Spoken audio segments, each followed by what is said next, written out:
Et on va s'intéresser maintenant à un autre skipper qui lui va prendre le départ le 10 novembre. Hélène, c'est Alessandro Di Benedetto. Qui partira sur Team Plastic pour son premier Vendée Globe. C'est un rêve qui devient concret pour le skipper qui a déjà une solide expérience. Et le Vendée Globe, il l'a presque déjà fait à sa manière puisqu'il a fait le parcours du Vendée Globe sur un bateau de 6,50 m. Il a passé 9 mois en mer. Cette fois, il va découvrir la course en mode compétition mais ne va pas oublier d'en profiter. Nous l'avons rencontré lors d'une sortie en mer avec des partenaires.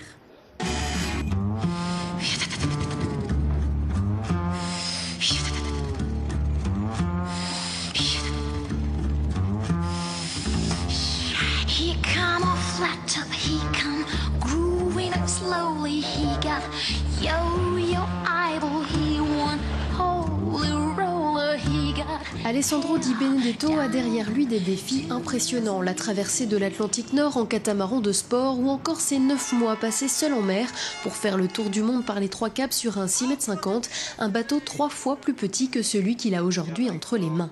Le skipper veut maintenant se frotter à la classe au-dessus, le Vendée Globe, avec une nouvelle dimension pour lui, la compétition. On a remis à neuf le bateau, on vient de refaire l'anti-fouling, on a presque toutes les voiles neuves, on a refait le gréement. Et donc c'est la compétition, il faut être dedans. Et on sait que probablement on n'a pas le dernier cri de bateau.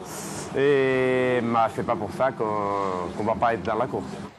Pas de bateau dernier cri, mais une solide expérience. Alessandro Di Benedetto a au moins un avantage, celui de bien connaître le parcours et de savoir ce qui l'attend. Je pense que le Grand Sud, le Sud, ça va être difficile. Au-delà des 40 Sud, c'est là qu'on va commencer à avoir des basses pressions, des possibilités d'avoir des icebergs, et du vent fort, des grosses vagues. Et il va falloir gérer le sommeil et la fatigue, le stress de la navigation en compétition. Et il y a des endroits que j'aime bien, et même avant Cape Town, le passage de Cape Town, c'est parce qu'on commence à voir les albatros. Et ça, c'est fantastique. Car c'est aussi ça que recherche le skipper, aller où personne ne va pour profiter de ce que personne ne voit. Et les animaux le lui rendent bien. Lors de sa qualification, il avait sympathisé avec 2 hirondelles, une rencontre qu'il n'avait pas manqué d'immortaliser. Boulet, le rappel, c'est tribord. De l'autre côté. Merci. C'est fin mignon. Alors si ce n'est pas en tête de course qu'on l'attend, on pourra au moins écouter les belles histoires qu'il aura à raconter.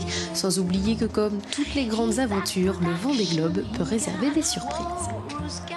Et vous pourrez retrouver Alessandro Di Benedetto sur son 6,50 m jeudi après-midi, puisque les bateaux de légende paraderont dans le chenal des Sables d'Olonne. Des bateaux qui ont participé au Vendée Globe ou qui ont effectué le parcours du Vendée Globe, comme le bateau d'Alessandro Di Benedetto. Ça sera jeudi à 15h30.